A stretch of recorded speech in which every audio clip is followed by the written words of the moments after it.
Rewarding the reckless. Wouldn't it be great if we could all mismanage our financial affairs in a similar way to many countries? That is, not only be in debt, but continuously add to it, giving back only a fraction of the total by way of interest repayments, if even that. And do so in a rather carefree manner. Perhaps this actually is the way the world's rich, just don't probe too much into their accounts, and powerful operate. It would explain a lot. If it works for governments, then why not for individuals? You see, it seems that trying to be financially prudent these days is a penance suffered by a small few in the hard-pressed working and middle classes. If you're not in debt, or at least a serial spender, you're not playing the game right. Or you're not playing the game at all, stupid. With speculate to accumulate in mind, I do realise that people deliberately overstretch themselves with the goal of seeing their investments come good, and then some, at a future date. Thus, being in debt for a time might be both unavoidable and smart. It's something I could be more open to. Playing it safe doesn't mean invariable stability. In the past, lent monies were usually for the purchase of assets, investment in a business, educational enhancement, or such like.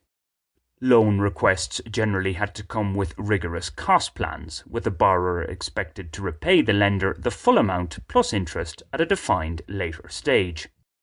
Of late, however, it seems the reckless state borrowing model has taken hold at large. Rather than reduce expenditure, people look for monetary support to maintain a certain quality of life. Alongside this, the definition of loan appears to have morphed into gift for many. Or at least the idea of being frugal, or good with money to put a more positive spin on it, is frowned upon. Okay, this spend what you have today, let tomorrow take care of itself attitude can be viewed as positive. One should be relaxed enough to enjoy his or her usually hard-earned income in the here and now. However, spending what you don't really have is another matter. Ireland Inc., to give but one example, saw how that can turn nasty in 2008. Yet, the biggest borrowers, the most spendthrift, got away rather lightly compared to the small fry. Some, indeed, are just too important to fail. Now, what could be viewed as a microcosm of profligate Ireland is my financial dealings with a friend in my beloved Bogotá barrio, Santandercito. The analogy in a sentence. A frugal foreigner with some savings provides access to money on the cheap for the locals, most of whom are involved in the construction industry. More specifically, in the Barrio Banker, I wrote about how I'd given out interest-free loans to some friends in need over the last few years. These loan requests, from one acquaintance in particular, haven't stopped. Give the dog a bone and all that. And I find it hard to say no. The latest, rather substantial loan does have a small interest rate attached to it. I'm toughening up, a little. Although compared to the current interest rates for Colombia's CDT savings accounts, I'm losing out. That being so, the repayment date has now passed and my friend, so he says, doesn't have the funds. Based on previous form, I trust the man. I have no other choice. If the friendship is ruptured, I have no real legal recourse to get what's owed me. What especially bugs me, particularly as somebody who by both nature and nurture is careful with money, is seeing this man be anything but that. It's not like I've got endless revenue supplies.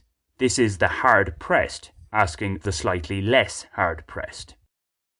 Nonetheless, as alluded to, I do like to help where possible, especially for somebody truly in a bad way. In this case, however, the behaviour of the borrower immediately after he got the loan suggested it wasn't a life or death situation, unless beering the barrio is critical to his survival. For the moment, I just have to sit tight and try not to let the negative emotions overcome me. Completely avoidable negativity at that too, if I'd just said no. Time shall tell if this was a foolish loan on my part. Yet, perhaps my biggest act of foolery has been my attempts to put money aside for the future. Just spend, Brendan. Somebody else will pick up the tab. Quite.